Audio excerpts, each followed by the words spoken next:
عشقت سوختم ای دل کجایی.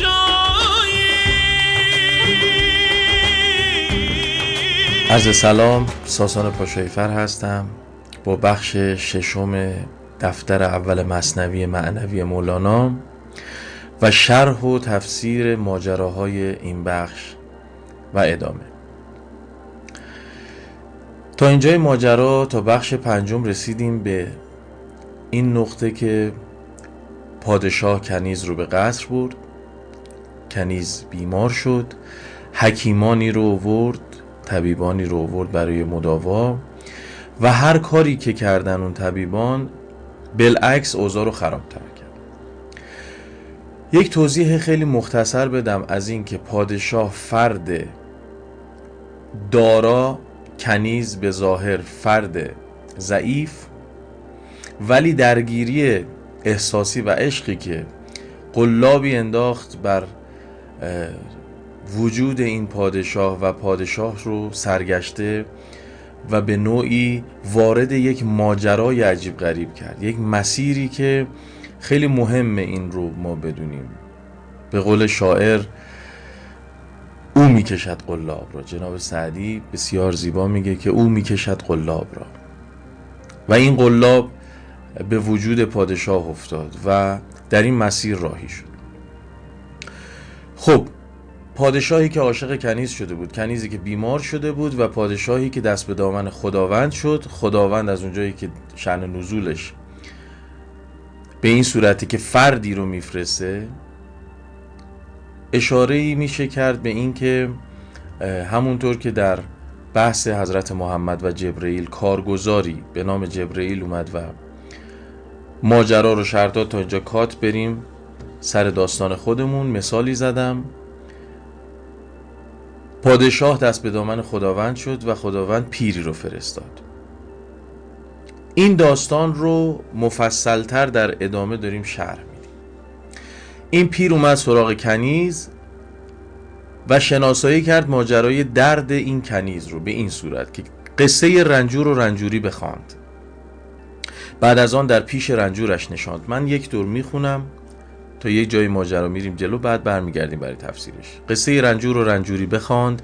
بعد از آن در پیش رنجورش نشاند. رنگ روی و نبض و قاروره بدید، هم علاماتش هم اسبابش شنید.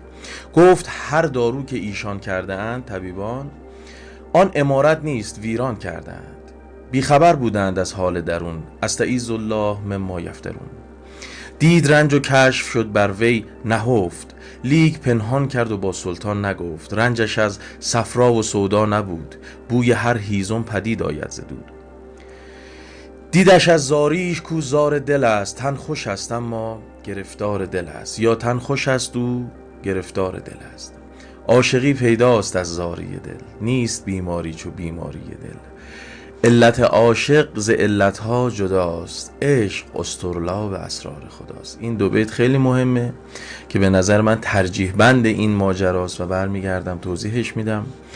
عاشقی گرزین سر و گرزان سر است، عاقبت ما را بدان سر رهبر است. هرچه گویم عشق را شرح و بیان، چون به عشق آیم خجل باشم از آن.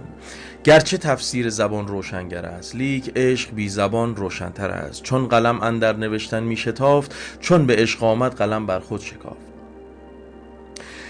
عقل در شرحش چو خر در گل بخفت، شرح عشق و عاشقی هم عشق گفت. آفتاب آمد دلیل آفتاب، گر دلیلت باید از وی رو متاب. از وی ار سایه نشانی میدهد، شمس هر دم نور جانی میدهد. سایه خواب آرد تو را همچون سمر، چون برایت شمس.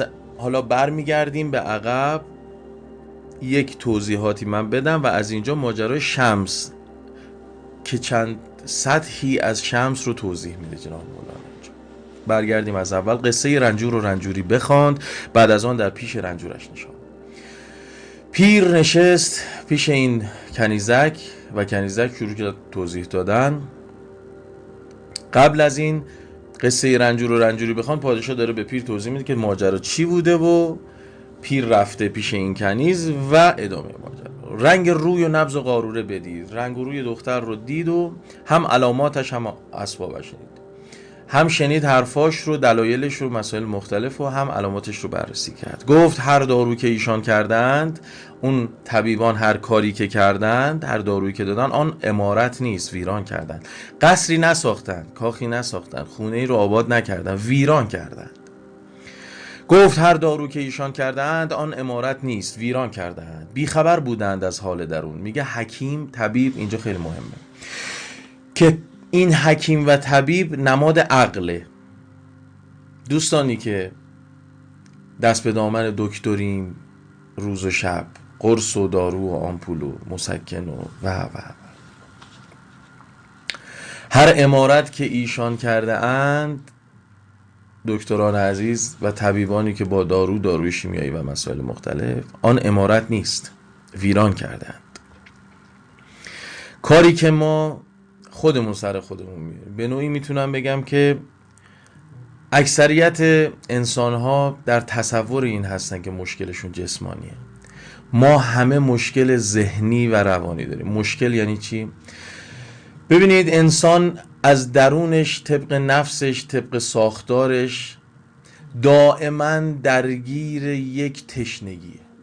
این تشنگی رو خداوند در وجود انسان گذاشته. از این تشنگی انسان به ثمر میرسه.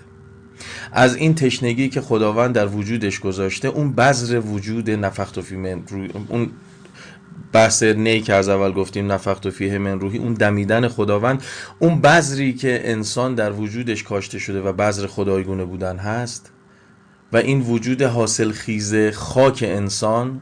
حالا بعدا راجع به این صحبت میکنیم که آب و باد و خاک و آتش، 4 عنصر اصلی که باد انگیزه هست، خاک وجود حاصل خیز انسان هست که بذر خداوند و خدایگونه بودن در وجودش کاشته شده، و آب آگاهی هست که باعث شکل گرفتن و شکوفایی و رشد میشه، و آتش نماد تجربه. اینو مفصل بعدا راجع بهش صحبت.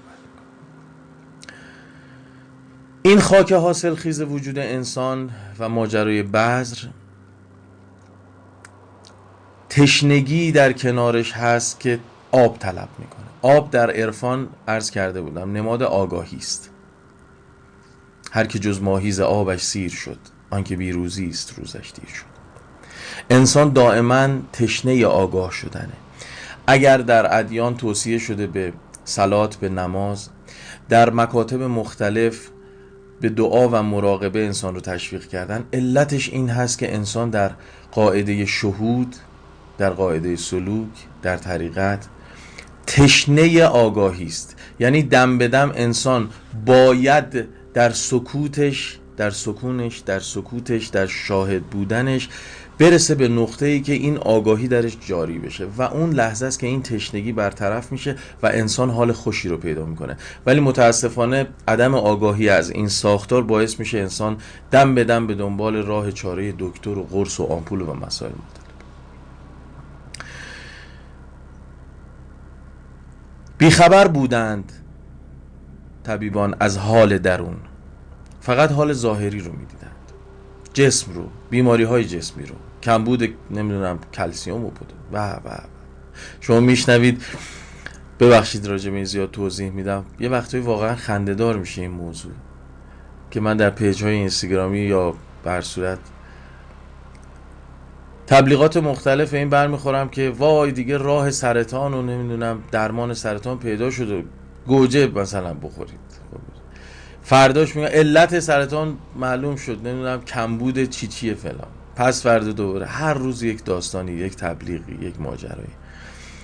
انسان تمام بیماریهاش با اتصال، با ارتباط، با رسیدن به نقطه شهود، با دعا، مراقبه، با رسیدن به این نقطه که باید خودش رو، درونش رو کشف بکنه، حل و فصل میشه. احتیاج به هیچ دارو، نهایتاً موضعی، نهایتاً یک مسکن برای این که فرد میره مثلا دندونش رو بکشه، خب باید بی‌حسی بزنه دیگه، یا نهایتاً یک عارضه‌ای حاصل میشه، یک مسکن اون لحظه کار. ولی پیوسته این رو دنبال کردن هیچ فرقی با قاعده من دون الله نداره. اینا رو مفصل توضیح میدم خدمتتون. بیخبر بودند از حال درون، استعیذ الله مما یفترون. دید رنج و کشف شد بر وی نهفت. میگه داستان رو سری پیر متوجه شد و هیچی نگفت، لیک پنهان کرد و با سلطان نگفت. پیر متوجه ماجرا شد ولی به سلطان چیزی نگفت. رنجش از صفرا و از سودا نبود. از این مسائل بحث سوداوی و بلغمی و مسائل مختلف و صفرا و سودا و این حرفا نبود که اصولا شما تا به یه طبیبی میگی که آقا داستان فلان، همونطور که طبیبان علم شیمیایی داروی فلان رو تجویز میکنن، سریعا طب نمیدونم گیاهی هم میگه آ شما سودا و صفرات فلان شده بیا فلان چیزی.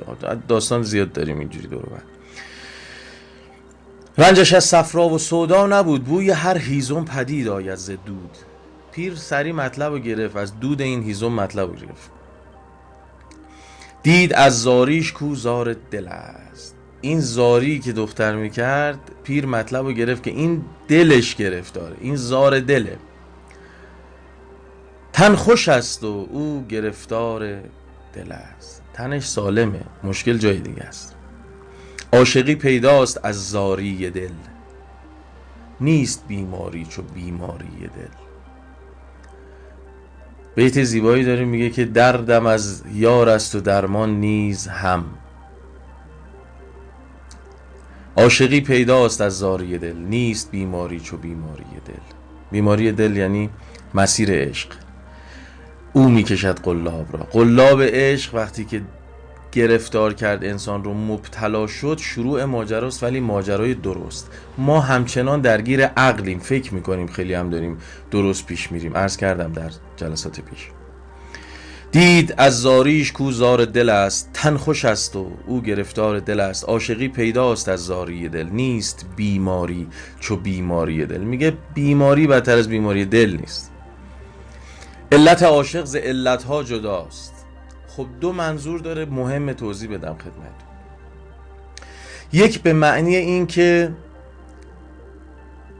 عاشق که شدی، علت این درد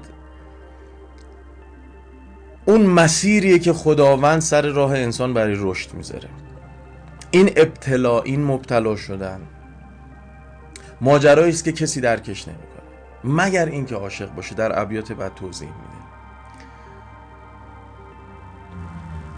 این درد علتش همونطور که مجزاست، درمانش هم یه بحث دیگه است. یک نکته دیگه هم خدمتون بگم، این خیلی مهمه. شما در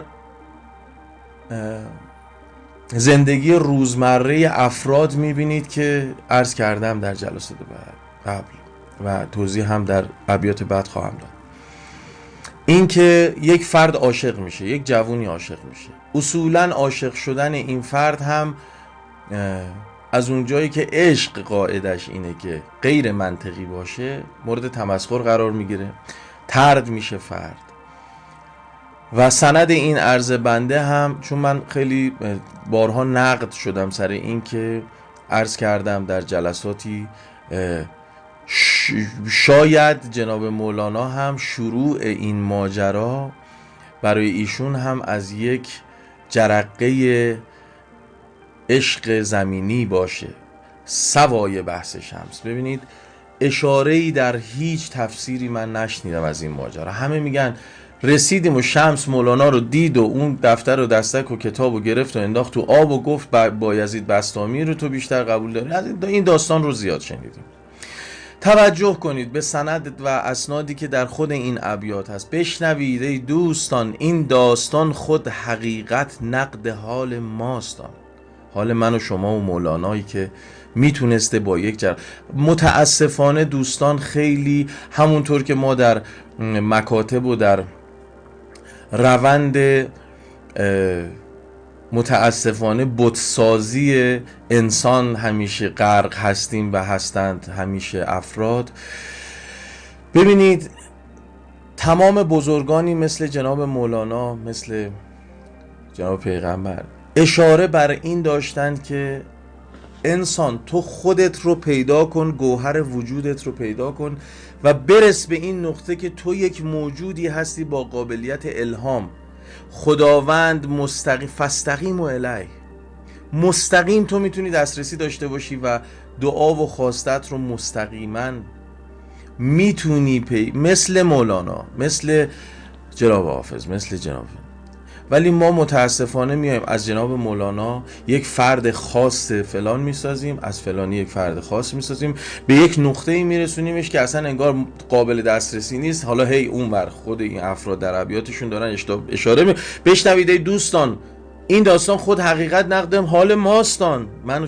ایشون خودشو مجزا نکرده ولی ما داریم هی میگیم نه خب مولانا که فلان. آقا خیلی ساده داره راجع به منطق و قانون زندگی انسان صحبت میکنه. انسان در وجودش خداوند قاعده عشق رو گذاشته. جلوتر خیلی راجع به این قضیه در کنار حاشیه ها و پنهانکاری های زیبای شاعران عارفانه ما رو میرسونه به این نقطه که مطلب چیه. عاشقی پیداست از زاری دل، نیست بیماری چو بیماری دل. علت عاشق ز علتها جداست، عشق اسطرلاب اسرار خداست. نکته: علت عاشق ز علتها جداست. ممکنه که در ظاهر شما اون عاشق رو ببینی که به ظاهر افسرده است، به ظاهر شیداست، مجنونه، به ظاهر مرغ پرکنده است، به ظاهر در گناهه، ولی مستقیم علت عاشق ز علتها جداست.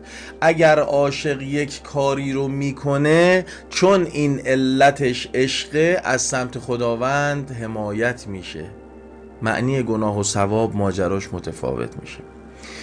علت عاشق ز علتها جداست. چرا این حمایت رو میشه؟ چون عشق اسطرلاب اسرار خداست. اسطرلاب به نوعی نجوم شناسان اون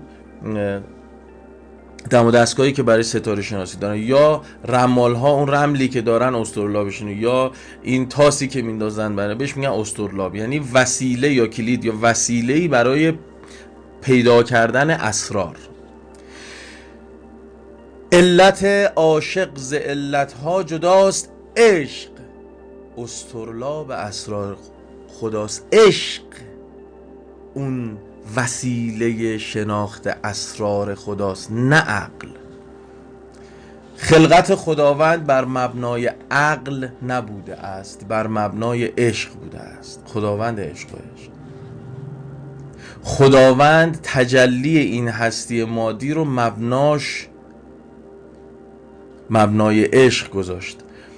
وگرنه اگر عقل میگه تو هیچ سودی میبری از خدا، دنبال هیچ منفعت و سودی از این خلق، اصلا ماجرای فقط دهشه، نه بده و بگیر.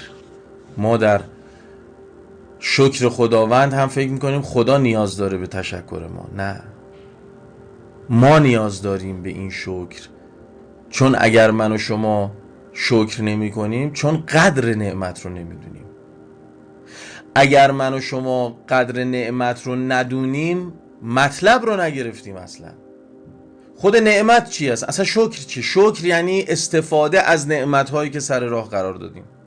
خداوند نعمت‌هایی، شما با استفاده از این نعمات شکرش رو به جای میاری و با ندیدن این نعمت‌ها در حال کفر نعمت هستیم.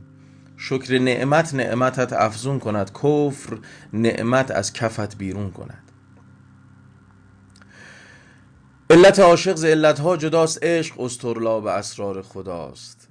عاشقی گر زین سر و گر زان سر است، عاقبت ما را بدان سر رهبر است. خب